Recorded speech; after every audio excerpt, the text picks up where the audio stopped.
నిర్గమకాండం 15వ అధ్యాయం, నిర్గమకాండం 15వ అధ్యాయం 26వ వచనాన్ని మనం చదువుకుందాం. మీ దేవుడైన యెహోవా వాక్కు శ్రద్ధగా విని ఆయన దృష్టికి న్యాయమైనది చేసి ఆయన ఆజ్ఞలకు విధేయులై ఆయన కట్టడలను అనుసరించి నడిచిన ఎడల నేను ఐగుప్తీయులకు కలుగజేసిన రోగములలో ఏది నీకు రానియను, నిన్ను స్వస్థపరచు యెహోవాను నేనే అనెను. ప్రార్థన చేస్తున్నాం. కృపగల ప్రభువా, పరిశుద్ధుడా, జీవాధిపతి, నీకు వందనాలు చెల్లిస్తూ ఉన్నాను. ఈ ఉదయ సమయంలో మీ పరిశుద్ధ సన్నిధిలో మీ పక్షంగా నిలబడడానికి మీరు నాకు అనుగ్రహించినటువంటి ఈ గొప్ప భాగ్యం కొరకై కృతజ్ఞతలు. తండ్రి, ఇక్కడ నేను నిలబడి ఉన్నప్పుడు ఏమి మాట్లాడవలసి ఉన్నదో దానిని మాత్రమే మాట్లాడినట్లు నన్ను మీ స్వాధీనంలో పెట్టుకోండి. సంఘము వింటూ ఉండగా ప్రభువా, వెనకలు చెవి, గ్రహించే మనసు, పాటించే జీవితాలు మా అందరికీ దయచేయమని యేసుక్రీస్తు వారి శ్రేష్టమైన నామములో ప్రార్థించి స్తుతించి అడిగి వేడుకుంటున్నాం తండ్రి, ఆమేన్. ప్రియులారా, పరిశుద్ధ గ్రంథంలో నుంచి ఈ సంవత్సరం మన సంఘాలలో ధ్యానించుకుంటున్న వాక్యాంశము చెప్పండి. ఈ సంవత్సరం మూలవాక్యము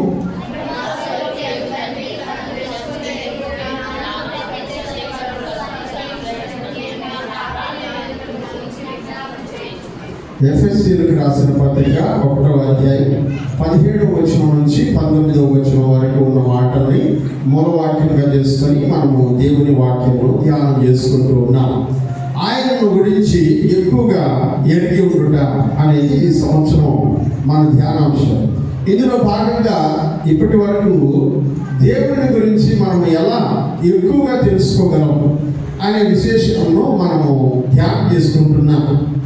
అందులో భాగంగా ఆయన గురించి తెలుసుకోవాలంటే మొట్టమొదట ఈ ప్రకృతిని చూస్తే దేవుని గురించినటువంటి విషయాలన్నీ మనకు అర్థమవుతాయని రోమపత్రిక 2వ అధ్యాయంలో చెప్పడాన్ని మనం చూస్తాం.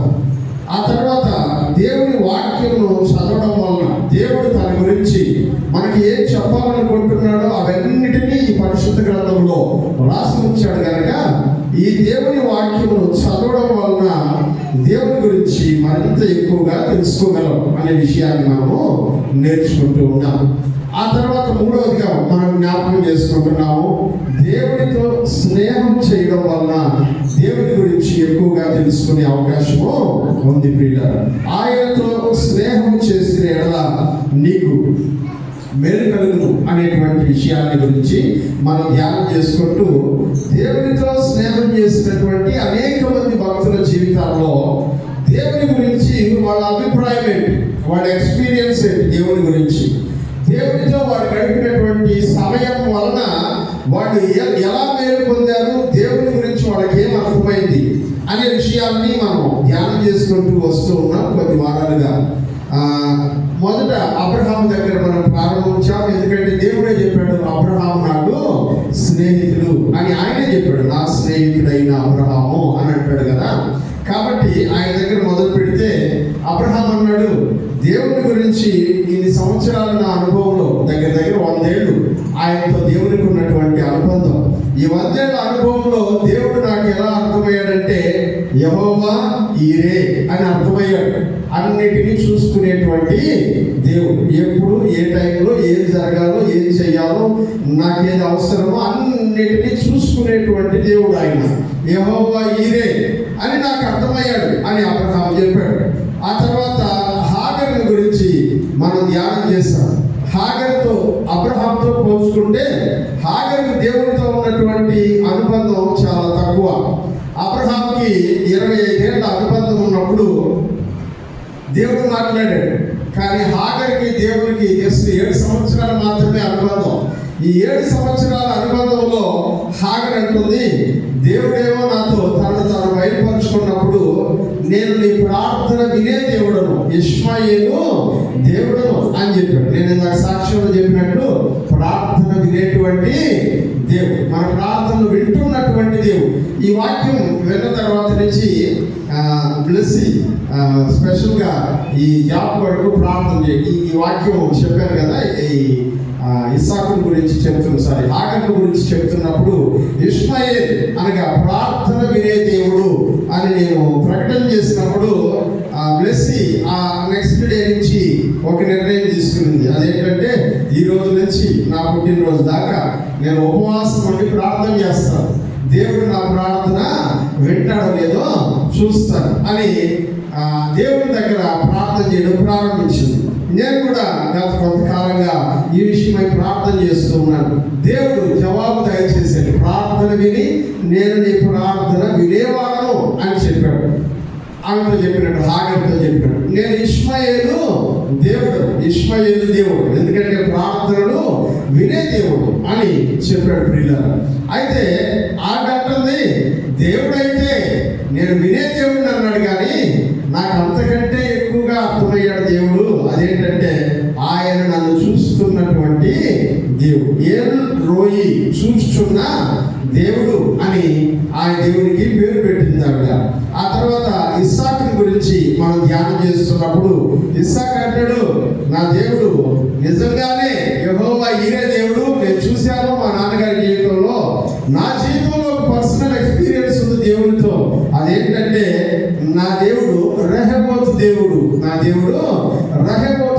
అనగా నన్ను కీడు నుంచి తప్పించి దూరంగా ఉంచేటువంటి దేవుడు, ఎడము కలుగజేసేటువంటి దేవుడు అని ఆయన గురించి ఇస్సాకు సాక్ష్యం చెప్పడాన్ని మనం చూసాము. తర్వాత యాకోబుని గురించి దేవుని వాక్యంలో మనం ధ్యానం చేస్తున్నప్పుడు 4 విషయాలు యాకోబు దేవుని గురించి చెప్పాడు. ఆయన బెతేలు దేవుడు అని చెప్పాడు, ఆయన ఇశ్రాయేలు దేవుడు అని చెప్పాడు, ఆయన పెనుయేలు దేవుడు అని చెప్పాడు, ఎల్ షడాయ్ సర్వశక్తి గల దేవుడు అని 4 విధాలుగా నాకు దేవుడు అర్థమయ్యాడు అనే విషయాన్ని యాకోబు చెప్పడాన్ని మనం చూసాం. ఆ తర్వాత యోసేపు యొక్క జీవితంలో దేవుడి గురించి అడిగితే యోసేపు ఏమంటాడంటే, దేవుడు నాకు ఎలా కనబడుతున్నాడంటే, చాలా రోజులు నేను బాధపడ్డాను, కష్టపడ్డాను, నన్ను శ్రమ పెట్టారు చాలా మంది, నా వాళ్ళే నన్ను దూరం పెట్టారు, నేను ఒంటరిని అయిపోయాను, నా పక్కన ఎవరు నిలబడేటువంటి వాళ్ళు లేని పరిస్థితి నాకు అర్థమైనప్పుడు నాకు దేవుడు ఎలా కనబడ్డాడంటే మనస్సే దేవుడిగా కనబడ్డాడు అన్నాడు. హల్లెలూయా. ఎలాంటి దేవుడు అంట? మనస్సే దేవుడు, అనగా నా బాధలను మర్చిపోయేటట్లు చేయగలిగిన దేవుడు అని చెప్పారు. నేను మీకు ఇంకొక ఉదాహరణ చెప్పాను. బాధలు మర్చిపోయేటట్లు చేసేటువంటి దేవుడు అంటే అర్థం ఏంటంటే, నేను కొన్నిసారి ఒక ఎగ్జాంపుల్ చెప్పాను. అది మీ అందరికీ వందనాలు కూడా చెప్పాను. ఆడవాళ్ళందరికీ ఏమో మాకు గుర్తులేదు, రోజు చెప్తా ఒక వంశాలు వందనాలు అనుకుంటున్నారా? ఒక తల్లి బిడ్డను ప్రసవించడానికి చాలా వేదన పడుతుంది. ప్రసవం అయిపోయిన తర్వాత ఈ పనికి మాలినోడి వల్ల ఎంత కష్టం పడుతున్నాను నేను అనుకుని ఆ బిడ్డను దూరం పారేస్తారా? లేదు. అప్పటిదాకా ఉన్నటువంటి కష్టాన్నంతా మర్చిపోయి సంతోషంతో దేవుణ్ణి స్తుతిస్తారు. అలాగే ఈయన కూడా చెప్తున్నాడు, మనస్సే అంటే నా బాధను, నా కష్టమును మర్చిపోయేటట్లు చేసినటువంటి దేవుడు. అంటే బాధ కంటే కూడా అధికమైన సంతోషాన్ని కలుగజేసినటువంటి దేవుడు మనస్సే అని ఆయనకి పేరు పెట్టాడంట. ఆ తర్వాత కొద్ది రోజుల తర్వాత మరలా ఆయన అన్నాడు, ఆయన మనస్సే దేవుడు మాత్రమే కాదు, నేను ఎక్కడైతే అణిచివేయబడ్డానో, ఎక్కడైతే తరిమివేయబడ్డానో, ఎక్కడైతే బానిసగా బ్రతికానో అక్కడే నన్ను అభివృద్ధి చేసినటువంటి దేవుడు. నా దేవుడు ఎఫ్రాయిము దేవుడు, అనగా అభివృద్ధి కలుగజేసేటువంటి దేవుడు అని దేవునికి పేరు పెట్టడాన్ని మనం చూసాం ప్రియులారా. అయితే గడిచినటువంటి 3 వారాలుగా మనం మోషే గురించి, లేదా మోషేతో దేవుడు తన గురించి తాను చెప్పినటువంటి సాక్ష్యాన్ని మనం వింటున్నాం. మొదటిగా ఇప్పటిదాకా మనం ఏం చూసాం, భక్తులందరూ వాళ్ళ అనుభవాన్ని మనకి చెప్పగా విన్నాం. కానీ ఇప్పుడు మోషే చెప్పట్ల అనుభవాన్ని, మోషేకు దేవుడు చెప్తున్నాడు తాను ఎవరై ఉన్నాడు అనే విషయం, నేను ఎలాంటి వాడని అనే విషయాన్ని. ఎందుకంటే మోషే అన్నాడు, నీ పేరేంటో కూడా నాకు తెలియదు, నేనేంటి నీ సేవ చేసేది అని అన్నాడు. అందుకని మోషేకు, అలాగే దేవుడు ఎరగినటువంటి ప్రజలకు దేవుడు ఎవరై ఉన్నాడో అనేటువంటి విషయాన్ని దేవుడే తన గురించి తాను బయలుపరుచుకుంటే ఎలా ఆయన బయలుపరుచుకుంటాడు అనే విషయాన్ని గురించి ఒక 3 వారాలుగా మనం మొట్టమొదటిగా దేవుడు చెప్పాడు, నేను ఉన్నవాడను. హల్లెలూయా, హల్లెలూయా. నోట్లు తేనోళ్ళు ఎవరన్నా ఉంటే వాళ్ళు తప్ప మిగతా వాళ్ళందరూ హల్లెలూయా చెప్పండి గట్టిగా. మీరు చాలా బాగున్నారు, గట్టిగా చెప్పండి హల్లెలూయా. దేవుని సన్నిధిలో ఆయన అంటున్నాడు, నేను ఉన్నవాడను, నేను ఉన్నవాడను. యాహ్వే, యెహోవా అంటే ఉన్నవాడు అని అర్థం.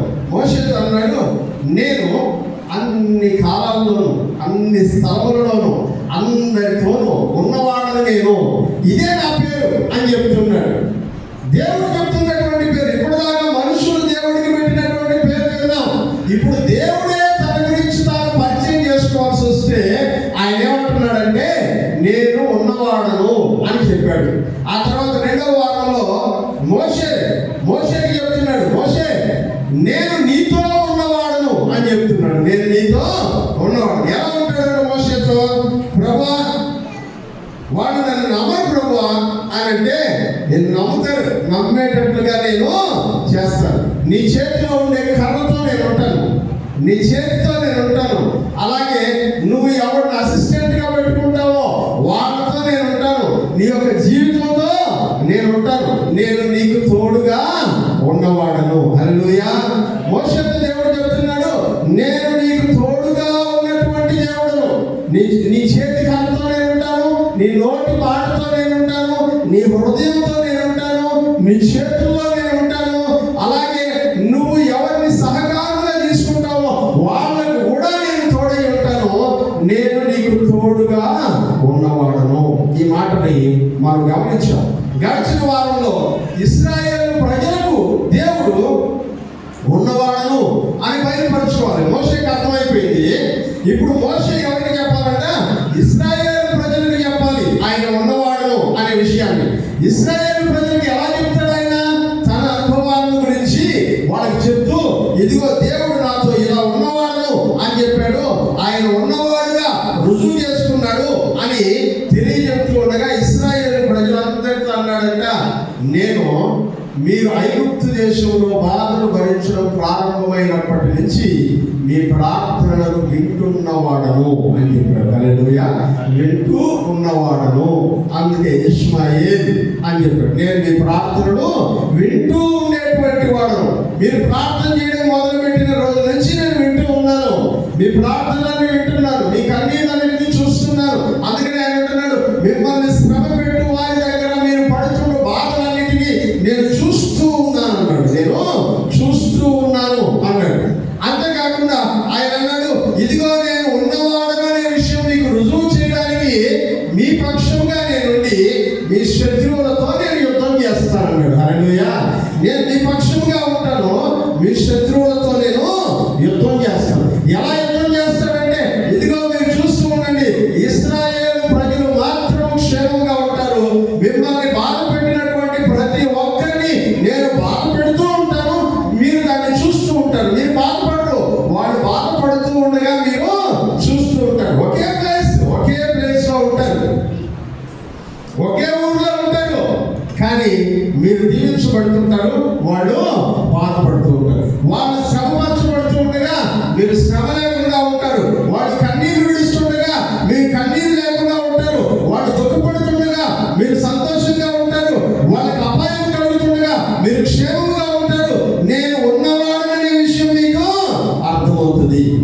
అందుకని దేవుడు అంట ఐగుప్తు దేశం మీదకి 10 తెగుళ్ళను పంపించాడు. హల్లెలూయా, హల్లెలూయా.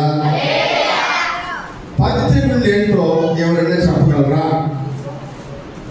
ఇశ్రాయేలు ప్రజలు ఐగుప్తు దేశం మీదకి దేవుడు పంపించిన 10 తెగుళ్ళు ఏంటో ఎవరైనా చెప్పగలరా?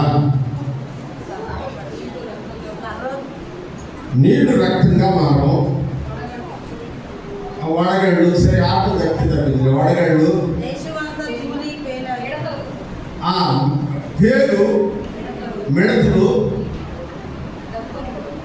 దద్దులు,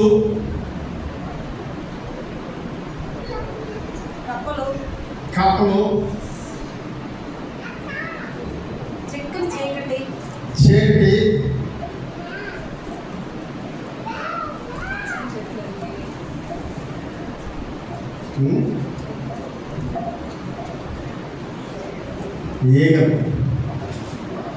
ఈగలు తర్వాత ఇంకొకటి చెప్తే పాస్ అయిపోతాం.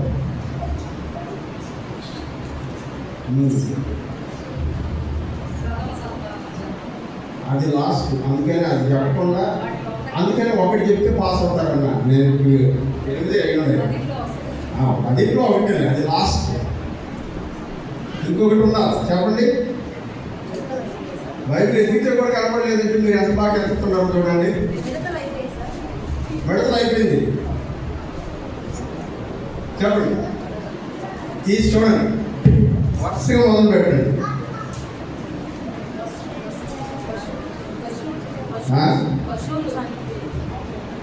అది దేనివల్ల చచ్చిపోయి పశువులు?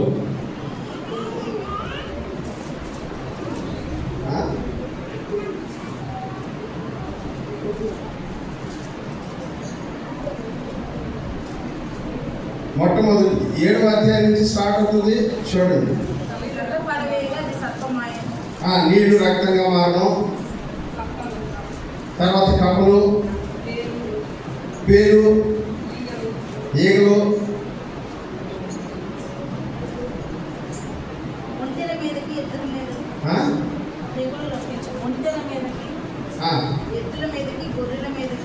ఒంటెలు, ఎద్దులు, గొర్రెలు, వీటన్నిటి మీదకి తెగులు, పశువులకు కలిగిన తెగులు, పొక్కులు, దద్దులు, వడగళ్ళు, మిడతలు, చీకటి, ప్రథమ సంతానం. ప్రతి ఇంట్లో ప్రథమ సంతానం, జంతువుల్లో కానీ పక్షుల్లో కానీ ఇంట్లో ఏముంటే వాటన్నిటిలో ప్రథమ సంతానం మరణించు. ఈ 10 తెగుళ్ళని ఐగుప్తు దేశం మీదకి దేవుడు పంపించినప్పుడు ఏం చెప్తున్నాడంటే, నేను మీకు వాళ్ళకి మధ్యలో ఒక డిఫరెన్స్ చూపిస్తాను. ఏంటో డిఫరెన్స్ అంటే, ఇవన్నీ వాళ్ళకే జరుగుతాయి, మీకేం కాదు. ఇవన్నీ వాళ్ళలోనే జరుగుతాయి, మీరు క్షేమంగా ఉంటారు. ఈ కీడంతో ఐగుప్తీయులకే సంభవిస్తుంది, మీకు సంభవించదు. నేను మీ పక్షముగా ఉండి మీ శత్రువులతో యుద్ధం చేసేటువంటి దేవుడుగా నేను ఉంటాను. ఇది మీకు అర్థమవుతుంది అని చెప్తున్నాడు దేవుడు. అందుకనే నేను ఉన్నవాడును అనే విషయం మీకు అర్థమవుతుంది. అర్థమైనప్పుడు మీకే కాదు, ఈ దేశంలో ఉన్న ఐగుప్తు రాజైన ఫరోకు కూడా అర్థమవుతుంది. అప్పుడు అతను మిమ్మల్ని ఇక్కడి నుంచి పంపించేస్తాడు. పోయిన వారం మనం చూసాం, దేవుడు ఈ 10 తెగుళ్ళ ద్వారా నేను ఉన్నవాడను అని చెప్పాడు. ఎలా ఉన్నవాడను అంటే, పోయినసారి మనం చూసాం, గిద్యోను గురించి మాట్లాడుకున్నాం. గిద్యోను అన్నాడు, నేను నీకు తోడుగా ఉన్నాను, నేను నీతో పాటే ఉన్నాను. ఎలా ఉన్నావు ప్రభు అంటే, ఇదిగో నిన్ను ఉపయోగించుకుని నేను యుద్ధం జరిగిస్తానన్నాడు. కేవలం 300 మంది మనుషులను తీసుకెళ్ళి ఒక పెద్ద యుద్ధాన్ని జయించేటువంటి శక్తిని దేవుడిచ్చి, నేను నీతో ఉన్నవాడను, జ్ఞాపకం పెట్టుకో దీన్ని అని చెప్పాడు. దేవునికి స్తోత్రం కలుగును గాక. హల్లెలూయా. ఈ రోజున దేవుడు ఇశ్రాయేలు ప్రజలతో తన గురించి తాను చెబుతున్నటువంటి మరొక సాక్ష్యాన్ని మనం వినేటువంటి ప్రయత్నం చేద్దాం. ప్రియమైనటువంటి వాళ్ళారా, చదువుకుందాం. నిర్గమకాండము 15వ అధ్యాయం, నిర్గమకాండము 15వ అధ్యాయం 22వ వచనం నుంచి చదువుకుందాం. మోషే ఎర్ర సముద్రం నుండి జనులను సాగజేయగా వారు షూరు అరణ్యములోకి వెళ్ళి దానిలో 3 దినములు నడిచి అక్షత వారికి నీళ్లు దొరకలేదు. అంతలో వారు మారాకు చేరి. చాలా ప్రియమైన వాళ్ళరా, ఇశ్రాయేలు ప్రజలు ఈ 10 తెగుళ్ళను దేవుడు ఐగుప్తు దేశం మీదకి పంపించిన తర్వాత ఇశ్రాయేలు ప్రజలు ఐగుప్తు నుంచి బయటకు వచ్చేసారు. దేవుడు చెప్పాడు, నేను మిమ్మల్ని విడిపించడానికి వచ్చాను అని చెప్పాడు. ఆ మాట నెరవేర్చాడు. ఐగుప్తు దేశానికి సరిహద్దు ఏంటంటే ఎర్ర సముద్రం. ఐగుప్తు దేశానికి సరిహద్దు ఏంటంటే ఎర్ర సముద్రం.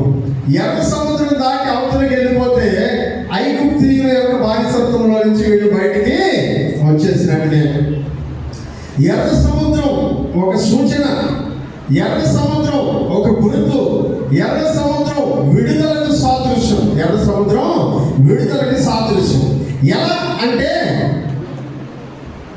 ఫరో తన ఇంట్లో మొదటి బిడ్డ చనిపోయిన తర్వాత కూడా హృదయాన్ని కఠినపరుచుకున్నాడంట. పంపించేయమని వెళ్ళిపోమని చెప్పిన తర్వాత వాడు వెళ్ళిపోవడానికి ప్రిపేర్ అయిపోయిన తర్వాత లాస్ట్ మినిట్లో చివరి క్షణంలో వాళ్ళని ఎందుకు మనం పంపించేస్తున్నాం? వాళ్ళు మన దగ్గర ఉండాలి, మరి బానిసగానే బ్రతకాలి, వాడు ఇక్కడ నుంచి వెళ్ళిపోవడానికి వీల్లేదని తన సైన్యం అంతటిని రథములన్నింటినీ తీసుకొని వాళ్ళని తరవడానికి బయలుదేరి వెళ్ళారంట ఐగుప్తు సైన్యం అంతా కూడా. మరి ఫరో వెళ్ళాడా లేదో నాకు తెలియదు, ఎందుకంటే ఫరో వెళ్ళినట్లుగా వాక్యంలో రాయలేదు. ఫరో వెళ్ళాను అని వాక్యంలో లేదు. కానీ ఫరో తన సైన్యం అంతటిని పంపించాడు యుద్ధం చేయడానికి. ఇశ్రాయేలు ప్రజలు ఏమనుకున్నారంటే అక్కడ ఉన్నటువంటి వాళ్ళందరూ కూడా ప్రథమ సంతానం చచ్చిపోయారు, ప్రతి ఇంట్లో ఏడుపు వినబడుతున్నాయి, వాళ్ళు ఆ బాధలో ఉన్నారు, వాళ్ళు బాధలో ఉండగా మనం తప్పించుకొని వెళ్ళిపోవచ్చు అనుకుని ఇశ్రాయేలు ప్రజలు బయలుదేరి వస్తూ ఉండగా ఇశ్రాయేలు ప్రజలు ఎర్ర సముద్రం దగ్గరికి వచ్చి కొంచెం అక్కడ ఆగారంట. ఆగితే వెనక్కి తిరిగి చూస్తే ఫరో వెనకాల సైన్యంతో తరుముకుంటూ వస్తున్నారు. హల్లెలూయా. ఇలాంటి పరిస్థితుల్లో ఇశ్రాయేలు ప్రజలకు అర్థం కాని విషయం ఏంటంటే నేను వాడి చేతుల నుంచి తప్పించుకొని రావాలనుకుంటున్నా కూడా, తప్పించుకోవాలని నేను ట్రై చేస్తున్నాను, కానీ ఫరో నన్ను వెంటాడుతూ ఉన్నాడు.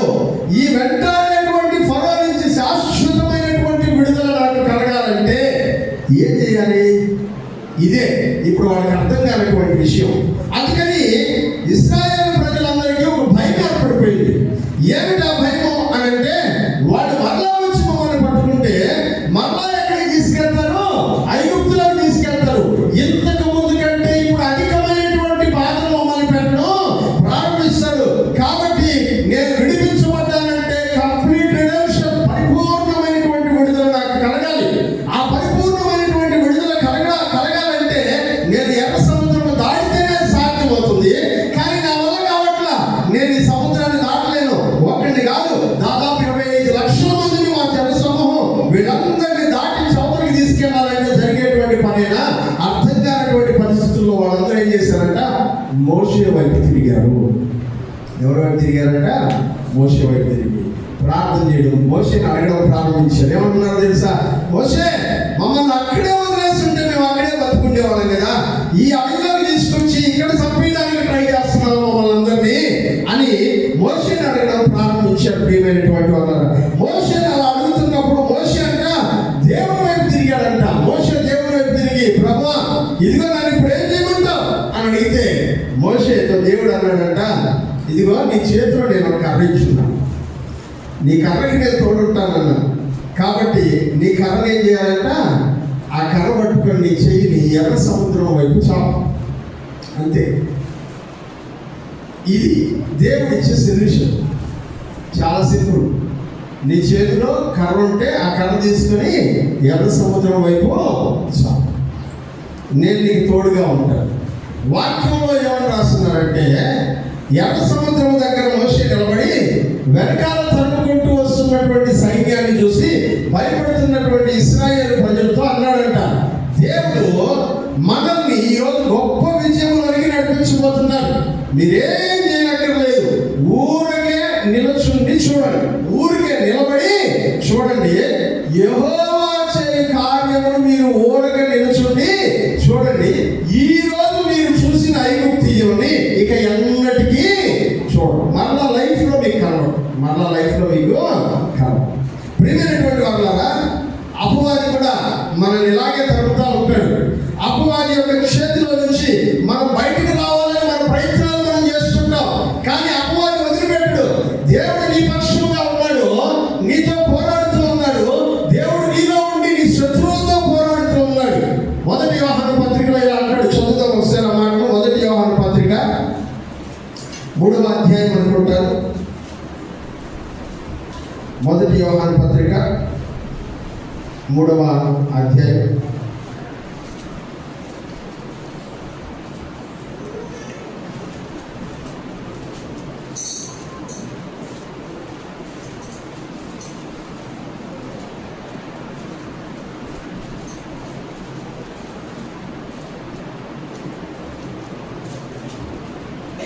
4వ అధ్యాయం 4వ వచనం. చిన్నపిల్లలారా మీరు దేవుని సంబంధులు. ఎట్లా అంటే మీలో ఉన్నవాడు లోకములో ఉన్నవారి కంటే గొప్ప. మీరు దేవుని సంబంధులు. ఎప్పుడైతే దేవుడు నిపక్షంగా చేరాడో, ఎప్పుడైతే దేవుడు మీలో ఉండడం ప్రారంభించాడో, ఆయన అంటున్నాడు మీలో ఉన్నవాడు మీరు అనుకున్నంత సింపుల్ పర్సన్ కాదు. ఆయన మీ పక్షముగా ఉండి మీలో నుంచి బయట ఉన్నటువంటి శత్రువులతో పోరాడి విజయం సాధించగలిగిన వాడు బయట ఉన్న వారి కంటే మీలో ఉన్నటువంటి వాడు గొప్పవాడు. ఇప్పుడు ఆ గొప్పవారి విషయంలో మీరు ముందుకెళ్ళాలి. ఇదే ఆయన చెప్తున్న మాట. మనతో చెప్తున్న మాట ఏంటంటే ఎర్ర సముద్రం దాటకుండా మీరు పరిపూర్ణంగా అపవాది చేతిలో నుంచి విడుదల పొందలేదు. ఎర్ర సముద్రం దాటకుండా అపవాది చేతిలో నుంచి విడుదల పొందలేదు. ఇశ్రాయేలు ప్రజలు బయలుదేరారు. ఎర్ర సముద్రాన్ని చూసి భయపడుతుంటే దేవుడు అన్నాడు, భయపడు బాబు నేనున్నాను అన్నాడు. అకస్మాత్తుగా ఏం జరిగిందంటే, ఇప్పుడు దాకా వాళ్ళ పైన ఒక మేఘము సంచరిస్తా ఉందంట. వాళ్ళ పైన ఒక మేఘము సంచరిస్తాం. ఈ మేఘం దేవుడు వాళ్ళ పైన పెట్టాడంట. పగటి పూట మేఘస్తంభము, రాత్రి వేళ వాళ్ళకి వెలిగివ్వడానికి అగ్ని స్తంభముగా దేవుడు వచ్చాడు. పగలంతా సూర్యుడి యొక్క వెలుగు తగలకుండా ఆయన మేఘముగా వాళ్ళతో ఉండి చల్లగా నడిపించాడు. రాత్రి పూట వాళ్ళకి నైట్ కూడా ప్రయాణం చేస్తున్నారంట. అందుకని అగ్ని స్తంభముగా ఉండి వెలుతురునిస్తూ వాళ్ళని నడిపించాడు. అకస్మాత్తుగా ఏమైందంటే ఈ మేఘం వాళ్ళ పై నుంచి వెళ్ళిపోయి వాళ్ళ వెనకాల నిలబడిందంట. వాళ్ళ వెనకాల నిలబడి ఇశ్రాయేలు ప్రజల వెనకాల మేఘం ఉంది. మేఘం వెనకాల ఎవరున్నారంట? ఐగుప్తీయులు ఉన్నారు. ఐగుప్తీయులు ఇశ్రాయేలీయులు తరుముతూ మేఘంలోకి ప్రవేశించారు. కానీ చీకటైపోయి మేఘంలో వారికి ఏమీ కనబడక తడులాడుకుంటూ రాత్రంతా గడిపేశారంట. వీళ్ళు అక్కడ రాత్రి పూట కళ్ళు కనబడే తడులాడుతూ ఉంటే ఎదురుగా ఉన్నటువంటి ఎర్ర సముద్రం 2 పాయలైపోయి ఆరు నేల మీద ఇశ్రాయేలు ప్రజలందరూ నడిచి అవతలికి వెళ్ళిపోయారు. మేఘం వాళ్ళతో పాటు అవతలికి వెళ్ళిపోయింది. మేఘం వెళ్ళిపోయిన తర్వాత వాళ్ళు ఏం చూశారంట? తెరవబడినటువంటి ఎర్ర సముద్రాన్ని చూసి ఫరో అనుకున్నాడంట, మనం కూడా వెళ్ళిపోవచ్చు, తరుముకుంటూ వెళ్ళిపోదాం మనం కూడా అనుకుని తరుముకుంటూ వెళ్ళారంట. తరుముకుంటూ వెళ్ళినటువంటి ఆ యొక్క ఫరో సైన్యము మధ్య సముద్రంలో ఉండగా దేవుడు ఏం చేశాడంటే సముద్రంలో మరలా వాళ్ళ మీదకి రాజేయగా సైన్యం అంతా కూడా ఆ సముద్రంలోనే మునిగిపోయింది. దేవునికి స్తోత్రం కలుగును గాక. హల్లెలూయా. సైన్యం అంతా సముద్రంలో మునిగిపోయింది. ప్రియులారా, ఎర్ర సముద్రం అపవాదిని తనలో ఉంచేస్తుంది, దేవుని ప్రజలను అవతలికి దాటించేస్తుంది. హల్లెలూయా. ఎర్ర సముద్రం అపవాదిని తనలో ఉంచుతుంది, దేవుని ప్రజలను అవతలికి దాటించగలిగింది. అపవాదిని ఎంతకు రాకుండా ఆపగలిగేటువంటి శక్తి కలిగింది ఎర్ర సముద్రం. ఏమిటి ఎర్ర సముద్రం మన జీవితాల్లో? 1 కొరింథీయులకు రాసినటువంటి పత్రికలో భక్తులైనటువంటి పౌలు గారు 10వ అధ్యాయంలో ఎర్ర సముద్రం గురించి మనతో చెబుతాడు. చూద్దాం. 1 కొరింథీయులకు రాసిన పత్రిక 10వ అధ్యాయం. కనబడిందా?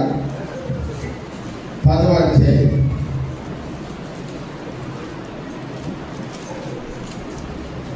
1వ వచనం. సహోదరులారా, ఈ సంగతి నీకు తెలియకుండా నాకు ఇష్టం లేదు.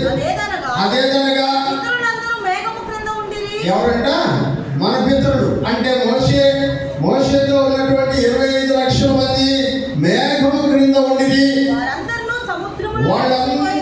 సముద్రములో నడిచిపోయి అందరూ మోషేను బట్టి మేఘములోను సముద్రములోను ఏంటంట? ఎర్ర సముద్రం దేనికి సూచన? బాప్తిస్మానికి సూచన. వాక్యంలో చెప్తాడు. పేతురు పత్రికలో పేతురు గారు కూడా ఇదే మాట చెప్తాడు. ఎర్ర సముద్రము బాప్తిస్మానికి సూచన. పేతురు గారు నోవహు కాలం గురించి మాట్లాడుతున్నాడు. జల ప్రళయం ఒకటి రాబోతుంది. జల ప్రళయంలో ఓడ నిర్మించావు.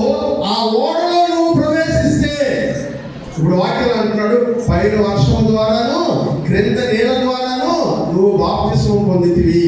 భాగ్యం అని నోవాహుతో దేవుడు చెప్పాడంట. హల్లెలూయా. పైన వర్షం ద్వారాను క్రింద నీళ్ళ ద్వారాను ఆ యొక్క ఓడలో ఏం చేశాడంటే ఆయన బాప్తిస్మం పొందారు. 8 మంది రక్షించబడ్డారని చెప్తాడు. ఇప్పుడు రక్షించబడినటువంటి అనుభవం దేనికి సాదృశ్యం అంటే ఎర్ర సముద్రానికి సాదృశ్యం. ఇప్పుడు వాక్యంలో చెప్తున్నాడు, ఎర్ర సముద్రాన్ని దాటి అవతలికి వెళ్ళిపోయినటువంటి ఇశ్రాయేలు ప్రజల్ని ఫరో ఏమీ చేయలేడు. ఫరో ఏమీ చేయలేదు. అందుకనే దేవుడు అన్నాడు, నేను ఉన్నవాడను, నేను మిమ్మల్ని అవతలికి తీసుకెళ్తాను. సముద్రం దగ్గరికి వచ్చారు. ఇశ్రాయేలు ప్రజలు చాలా హ్యాపీగా అవతలికి వెళ్ళిపోయారు. వెళ్ళిపోయిన తర్వాత ఎర్ర సముద్రం దాటిన వాళ్ళ ఎక్స్పీరియన్స్ ఎట్లా ఉంటుందో చెప్పండి. ఎర్ర సముద్రం దాటిన వాళ్ళ ఎక్స్పీరియన్స్ ఎట్లా ఉంటుంది? అది కూడా ఆ పక్క ఈ పక్క నీళ్లు గోడలాగా నిలబడిపోతే మధ్యలో మీరు నడుచుకుంటూ వెళ్తుంటే ఎక్స్పీరియన్స్ ఎట్లా ఉంటుంది?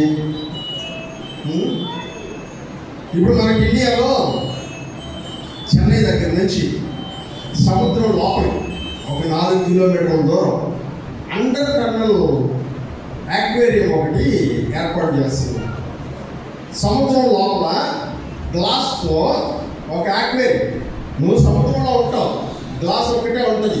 నాకు తెలిసి మీరు సగం మంది ఆ గ్లాస్ పగిలిపోతే ఇదే మైండ్ ఒక్కటి కూడా పాజిటివ్ ఆలోచన ఉండదు, నెగిటివ్గా. ఆ గ్లాస్ పగిలిపోతే ఏం పరిస్థితి ఆలోచించే వాళ్ళే ఉంటారు. ఇక్కడ ఆ గ్లాస్ లోపలికి వెళ్తే నువ్వు సముద్రంలో ఉంటావు.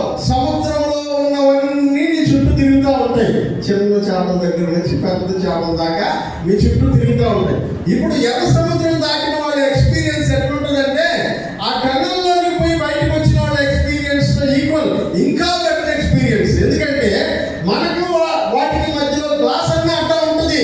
నేను ఎర్ర సముద్రం పాయలవడానికి గురించి వాటిని ధ్యానం చేసినప్పుడల్లా నా మనసులో ఒక ఊహ ఉంటుంది. అదేంటంటే ఈ సైడ్ ఒక పెద్ద వాటర్ వాల్, గోడతో నిర్మించబడింది గోడ, నీళ్లతో నిర్మించబడిన గోడ. ఈ సైడ్ కూడా అట్లాగే నీళ్లతో నిర్మించబడిన గోడ. చిన్నపిల్లలందరూ నడుచుకుంటూ వెళ్తుంటారు కదా, మాన్య విన్య ప్రీతి వీళ్ళందరూ నడుచుకుంటూ వెళ్తుంటారు కదా. వెళ్తున్నటువంటి ఆ దగ్గరికి సడన్ గా ఈ పక్క నుంచి ఒక చేప వచ్చి బయటికి ఇట్లా తోచొస్తుంది. ఎటువంటి ఎక్స్పీరియన్స్?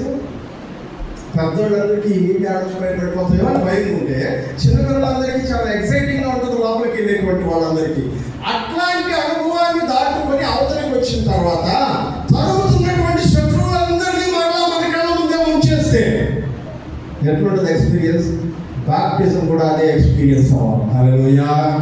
నీ బాప్టిజం అట్లాంటి ఎక్స్పీరియన్స్ నీకు ఇవ్వాలా? ఎలాంటి అనుభవం అంటే, ఇదిగో నేను వెళ్తున్నటువంటి ఈ మార్గము గుండా నా మీదికి రానైనటువంటి నా శత్రు సైన్యమును ముంచి వేసేటువంటి అనుభవం కలిగింది ఈ బాప్తిస్మ అనుభవం. హల్లెలూయా, హల్లెలూయా. ప్రియమైనటువంటి వాళ్ళారా, మీరు ప్రయాణిస్తున్నటువంటి ఈ మార్గము, మీరు వెళుతున్నటువంటి ఈ దారి, ఆ వైపున ఈ వైపున నేలతో నిండి ఇదిగో సాఫీగా వెళ్ళడానికి ఆగినటువంటి నేలలో సువిశాలమైనటువంటి మార్గాన్ని నీ ఎదుట ఓపెన్ చేస్తే ఆ మార్గము గుండా నువ్వు సంతోషంతో దాటి వెళ్తూ ఉండగా నిన్ను వెంబడిస్తున్నటువంటి సాతాను యొక్క సైన్యాన్ని అదే నీళ్ళలో ఉంచి వేసేటువంటిది బాప్తిస్మము. హల్లెలూయా. అందుకనే భక్తుడైనటువంటి పౌలు గారు రోమ పత్రికలో మాట్లాడుతూ అంటాడు, ఇదిగో ఈ బాప్తిస్మం అనేటువంటిది నీ మరణానికి సాదృశ్యం. మరణానికి ఎప్పటిదాకా నీ మీద అధికారం ఉంటుందో తెలుసా? ఈ మరణానికి పాపము నీలో ఉన్నంత వరకు అధికారం ఉంటుంది. నువ్వు నీ పాపాన్ని ఒప్పుకొని ఈ బాప్తిస్మం లోపలికి వెళ్తూ ఉన్నావే, బయటకు వచ్చేసిన తర్వాత పాపము నీలో లేకపోతే మరణానికి నీ మీద అధికారం లేదు. అపవాది నీ మరణాన్ని ఈ నీళ్ళల్లో దేవుడు కూర్చి వేస్తా ఉన్నాడు. హల్లెలూయా, హల్లెలూయా. ఈ ఎక్స్పీరియన్స్ నువ్వు బాప్టిజం గురించి ఎక్స్పీరియన్స్ అవ్వలేదు కాబట్టి ఇంకా నీలో టెన్షన్స్.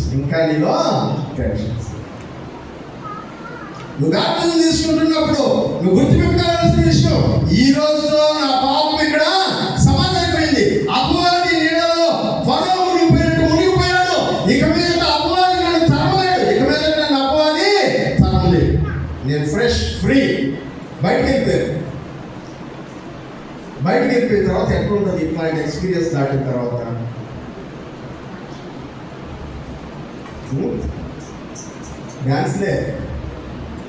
డాన్స్లే నేను చెప్పట్లా, బైబిల్ చెప్తుంది, చదవండి. బైబిల్లో ఎట్లా డ్యాన్స్ చేసారో ఒకసారి చూడండి. 15వ అధ్యాయం మొదటి వచ్చిన చదవండి, చదవండి.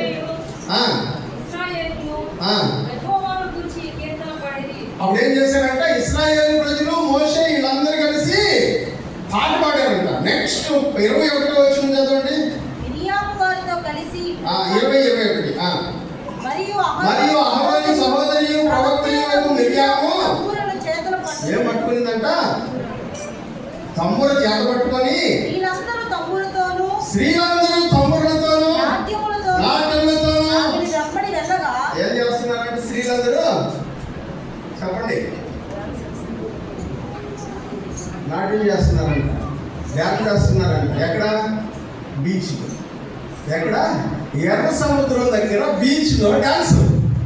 ఒకటి కాదు, చాలా ఎక్సైటింగ్ గా, చాలా ఉజ్జీవంగా, చాలా ఉత్సాహంగా డాన్స్ చేస్తూ ఉన్నారు. ప్రియమైనటువంటి వాళ్ళారా, నీకున్నటువంటి అతి భయంకరమైనటువంటి భయం ఏంటో తెలుసా? క్రైస్తవుడిగా నువ్వు బ్రతుకుతున్నటువంటి ప్రతి క్షణం ఎందుకు భయపడుతూ బ్రతుకుతున్నావు తెలుసా? ఇదిగో నా జీవితంలో భవిష్యత్తులో నేను ఏదైనా తప్పు చేస్తానేమో, ఏదైనా పాపం చేస్తానేమో, ఈ పాపం వల్ల నేను నరకానికి వెళ్ళిపోతానేమో, ఇన్ని రోజులు నా భక్తి జీవితం అంతా కూడా వృధా అయిపోతుందేమో, ఇదిగో నా చుట్టూ ఉన్నటువంటి ఈ పరిస్థితులు నన్ను అణిచివేస్తాయేమో అనేటువంటి భయంలో బ్రతుకుతున్నావు. ఎర్ర సముద్రం పాల్గొనము, బాప్తిస్మం పాల్గొనము, నీలో నుంచి భయాన్ని పాల్గొని జీవంతో నిన్ను నడిపించాలి, కానీ ఇంకా భయంతో ఉండేటట్టు చేయకూడదు. హల్లెలూయా. అందుకే చెప్తున్నా, ఎర్ర సముద్రంలో నువ్వు ఎప్పుడైతే నీ పాపాలు ఒప్పుకొని ఎర్ర సముద్రంలో వాటిని దాచిపెట్టేసావో, అవి కంప్లీట్ గా మునిగిపోయే ఎర్ర సముద్రంలో. ఇక నీ జీవితంలో పాపం లేదు. పాపం ద్వారా నేను వెంబడిస్తున్నటువంటి మరణానికి, అపవాదికి అవకాశము లేదు. అపవాది ఎర్ర సముద్రంలో ఆగిపోయినాడు. హల్లెలూయా, హల్లెలూయా. నమ్మకంలే, అందుకే హల్లెలూయా చెప్పు. అపవాది ఆగిపోయినాడంటే ఎక్కడ ఆగిపోయినాడు, నిన్ను కూడా నా వెనకాలే ఉన్నాడు అని అనుకుంటున్నారు మీరు అందరూ. అపవాది ఎర్ర సముద్రంలో నీ బాప్టిజంలో నీ జోలికి రావడం ఆగిపోయినాడు, కానీ నీకు అది అర్థం కావట్లే. నువ్వు అనుకుంటున్నావు అపవాది. నేను అపవాది దేవుడిని స్తుతించడం కంటే అపవాదిని జ్ఞాపకం చేసుకున్నాడు ఎక్కువ మంది ఉన్నారు కదా. అపవాది రోజు సైతాన్ సోదరు, దేవుడి గురించి ఎన్నిసార్లు చెప్పు, సైతాన్ సోదరు 100 సార్లు చెప్తాడు. దేవుడి గురించి చెప్తారా? చెప్పు. ఎంతసేపు అదేవాడు సైతం చూడండి, ఏం జరిగినా సైతం చూడండి. దేవుడికి ఎందుకు ఇవ్వట్లేదు అంతకంత, అపవాదికి ఎందుకు అంతకంత ఇస్తున్నారు? ప్రియులరా, అక్కడే ఆగిపోయాడు అపవాది. నువ్వు ఎప్పుడైతే నీ పాపాలు ఒప్పుకొని బాప్తిస్మం నీళ్ళలో నీ పాపాలు వదిలేసావో అక్కడే ఖతం అయిపోయింది. మరి ఇంకా ఈ పరిస్థితి ఏంటి అని అంటున్నావా? This is from you. ఇక మీదట అన్ని నీ దగ్గర నుంచి, ఐగుప్తు నుంచి విడుదల అయిపోయింది. ఇప్పుడు కావాల్సింది ఏంటంటే, నువ్వు ఐగుప్తులో నుంచి బయటకు వచ్చేసావు, కానీ నీలో నుంచి ఐగుప్తును బయటకు వెళ్ళడం ఇంకా కంప్లీట్ అవ్వదు. హల్లెలూయా. నీలో నుంచి ఐగుప్తును బయటకు పంపించేటువంటి పనికి సాదృశ్యంగా దేవుడు ఇశ్రాయేలు ప్రజలతో మాట్లాడటం మొదలు పెట్టాడు. ఆయన ఏమంటున్నాడంటే, ఎర్ర సముద్రాన్ని దాటి యువతలకు వచ్చిన తర్వాత 3 రోజుల పాటు కంటిన్యూస్ గా నడిచారు. 3 రోజుల పాటు కంటిన్యూస్ గా నడిచారు. బహుశా వాళ్ళు తెచ్చుకున్న నీళ్లు అయిపోయి ఉంటాయి. నీళ్లు తెచ్చుకున్నారు, ఎందుకంటే పక్కింటి వాళ్ళ కాడి నుంచి నగరే తెచ్చుకున్నారు. నీళ్లు తెచ్చుకోవడం చాలా కదా. కొంతమంది మర్చిపోయి ఉంటారు కూడా, ఎందుకంటే నగరం దొరికి నీళ్ళు సంతోషంతో నీళ్ళు పట్టినాడు బాగా వచ్చుంటారు కొంతమంది. ఎందుకంటే అది మనకు సహజమైనటువంటి గుణం. ఎందుకంటే ఏదైనా ఎగ్జైటింగ్ దొరికింది అనుకోండి, అప్పుడు దాకా మన చేతిలో ఉండాల్సింది మర్చిపోయి వచ్చేస్తూ ఉంటాం. అట్లాంటి ఎగ్జైట్మెంట్ కొంతమంది మర్చిపోయి ఉంటారేమో తెలియదు. కానీ 3 రోజుల పాటు వాళ్ళు అరణ్యంలో కొనసాగలిగారు. అంటే వాళ్ళ దగ్గర ఫుడ్ ఉంది, వాళ్ళ దగ్గర నీళ్ళు ఉన్నాయి. ఈ 3 దినాల్లో వాళ్ళకి మధ్యలో ఎక్కడ వాటర్ కనబడలా, నీళ్లు కనబడలేదంట. కానీ దాహంతో ఉన్నారు, ప్రజలందరూ కూడా దాహంతో ఉన్నారు. ఈ దాహంతో ఉండబడినటువంటి ప్రజలు నడుచుకుంటూ వెళ్తూ ఉండగా షూరు అరణ్యాన్ని దాటేశారు. షూరు అరణ్యం దాటేసి మారా అనేటువంటి స్థలానికి వచ్చారు. అక్కడ నీళ్లు ఉన్నాయి. అక్కడ ఏమున్నాయంట? నీళ్లు ఉన్నాయి. వీళ్ళకి కావలసింది వాళ్ళ దగ్గర ఉంది, వీళ్ళకి కావలసింది అక్కడ ఉంది. కానీ ఈ నెల ఎప్పుడైతే ఆ నీళ్ళని ఇలా చేత్తో పట్టుకొని నోట్లో పోసుకున్నారో వెంటనే అందరికీ ఒక రకమైనటువంటి ఫీలింగ్ వచ్చేసింది. ఈ నీళ్ళు మంచిదిగా, ఇది చేతి నీళ్ళు, ఇది తాగలేము. ప్రియమైనటువంటి వారు, మిమ్మల్ని ఎవరైనా బర్త్డే పార్టీకి పిలిచి కాకరకాయ తాళింపు వేసి పెడితే ఎక్కడ ఉంటుంది? బర్త్డే పార్టీ నీ ఊహలంతా ఎలా ఉంటుందంట? బిర్యానీ, థమ్సప్, ఇంకేంటో ఉంటాయి ఊహల్లో. కానీ అక్కడికి వెళ్తే ఎదురుగా ఏం వేసి పెట్టారట? కాకరకాయ తాళింపు వేసి పెట్టినారు. ఎలా ఉంటుంది? వీళ్ళ పరిస్థితి అదే. ఎర్ర సముద్రం దాటారు, చాలా హ్యాపీగా బీచ్లో డాన్స్ వేసుకున్నారు, సంతోషంగా వచ్చినారు. 3 రోజులు ప్రయాణం, ఆ ఎక్సైట్మెంట్లో 3 రోజులు నడిచేసినారు. 3 రోజులు నడిచేసిన తర్వాత చూస్తే వాళ్ళకి నీళ్ళు లేవు. దాహం దాహం దాహం అని అనుకుంటూ ఉండగా అక్కడికి వెళ్ళి ఒక పెద్ద సముద్రం కనబడితే, లేకపోతే ఒక పెద్ద సరస్సు కనబడితే ఆ నీళ్ళని నోట్లో పోసుకోగానే అక్కడ ఏమైపోయిందంట? చేదు. ఇదేంటి? దేవుడు ఇట్లా చేసాడండి. వెంటనే ఎవరికి తిరిగారంట? మోషే. నేను అనుకుంటాను, దేవుడు ఊరికే చెప్పలా మోషేకి. భూమి మీద మోషే అంత సాత్వికుడు ఇంకొకరు లేరు, ఊరికే చెప్పలేదు. ప్రతి దానికి మోసాడు. ఆడవాడు ధరిస్తే మోషే, ఎర్ర సముద్రం దాటలేకపోతే మోషే, నీళ్ళు అవసరం వస్తే మోషే, ఆకలి వేస్తే మోషే, దాహం వేస్తే మోషే, ప్రతి దానికి మోషే. మోషే నిజంగానే దేవుడు ఆ మాట చెప్పడంలో ఏం ఆశ్చర్యం లేదు. ఒకే ఒక్కసారి అన్నాడంట, దానికి కూడా ఆయన పనిష్మెంట్ దొరికింది. ఇన్నిసార్లు ఓర్చుకుంటే ఒక్కసారి ఒక మాట అన్నాడంట కోపంలో, దానికి కూడా పనిష్మెంట్. ఎంత ఓపికతో ఉన్నాడో మోషే మీకు అర్థమవుతుంది. ఇప్పుడు అట్లాంటి మోషే ఇశ్రాయేలు ప్రజల వైపు చూసి, ఏంటి అంటే నీళ్ళని చేతులు ఉన్నాయి, చేదు నీళ్ళు తీసుకురావడానికి వచ్చావా? చేదు నీళ్ళు తీసుకురావడానికి వచ్చావా అంటే మనం ఈ అడవిని చంపేయడానికి తీసుకొచ్చావా? నెక్స్ట్ డైలాగ్ ప్రతిసారి అదే మాట, ఈ అడవిలో మమ్మల్ని చంపేయడానికి తీసుకొచ్చావు, ఈ అడవిలో మనల్ని చంపేయడానికి తీసుకొచ్చావు. ఇదే అనుభవం, ఇదే ఆలోచన ఈ రోజున అనేక మంది విశ్వాసుల యొక్క జీవితాల్లో ఎలా చూస్తూ ఉన్నారంటే, మీకు ఆత్మీయమైనటువంటి నాయకుల్ని ఏమడుగుతా ఉన్నారంటే, మేము దేవుడిని నమ్ముకున్నామయ్యా, మాకేం ఆశీర్వాదం కలిగింది, ఇదిగో ఇక్కడికి వచ్చి ఇలాంటి పరిస్థితుల్లో ఉండడానికైనా దేవుడు ఎన్ని మేలు చేస్తున్నా, మేలు తర్వాత మేలు చేస్తూ ఉన్నా సరే, వెనకున్నటువంటి మేలులను మర్చిపోయి ముందున్నటువంటి కష్టాన్ని మాత్రమే జ్ఞాపకం చేసుకుని దాని మీద దైవజనుల మీద లేకపోతే నాయకుల మీద ఆత్మీయుల మీద సనుక్కుంటూ ఉండేటువంటి అనుభవం ఈ రోజున కనబడుతూ ఉంది. ఇది మీలో ఉన్నటువంటి ఐగుప్తు అనుభవం. దేవుడు అన్నాడు, మోషేకి ఇంక దిక్కి చెప్పండి. అందరూ మోషే మీద పడ్డారు. మోషే ఎవరి దగ్గరికి వెళ్ళాలా చెప్పండి? ఎవరి దగ్గరికి వెళ్ళాలా? దేవుడి దగ్గరికి వెళ్ళాలి. అందుకని మోషే దేవుని వైపు చూసాను. చదువుమా 23వ వచనం నుంచి కంటిన్యూ చేయండి. వారు ఆ నీళ్లు తాగలేకపోయి, అందువలన దానికి మారా అని పేరు పెట్టి ప్రజలు మేమేమి తాగుతామని మోషే మీద సలుపుకొనగా, నెక్స్ట్ మోషే ఎక్కడికి వెళ్తాడు? యెహోవా వైపు తిరుగుతాడు. దేవుని వైపు తిరిగి మొరపెట్టగా దేవుడు ఏం చేశాడంట? ఏం చూపించాడు? మీ అందరి ఊహల్లో నీళ్లు మధురమయ్యే సీన్ ఎట్లుంటుంది చెప్పండి? మీ అందరి ఊహల్లో మారా నీళ్ళని మధురంగా మారుస్తున్న మోషే సీన్ ఎట్లుంటుంది? ప్రజలందరూ మీరు నేను చూస్తాను అని చెప్పి ఒక చెట్టు కొమ్మ నిలిచి దాంట్లో వేస్తుంటే వచ్చిన మొక్క అంత మొక్కించి దాంట్లో వేస్తే నీళ్ళన్నీ స్వీట్ అయిపోయి అని అనుకుంటున్నారా? మన ఊహల్లో ఉండే పిక్చర్ అదే. బాగా చదవండి వాక్యాన్ని. ఏం చూపించాడంట? ఇప్పుడు ఏది నీళ్ళలో వేసారంట? కొమ్మని కాదు, ఒక రమ్ము వేసి కాదు, దేని వేసారంట? చెట్టు వేసేసాడంట. ఒకరు కాదు, ఇద్దరు కాదు, 25 లక్షల మంది జనాభాకి ఒక చెట్టుని పెరిగేయడం అంత విషయం కాదు. మోషే చెప్పాడు, ఈ చెట్టు లేపి మొత్తం దాంట్లో పడేయండి అన్నాడు. జనాలందరూ పట్టుకొని చెట్టును లేపి ఎక్కడ పడేశారంట? చెప్పండి.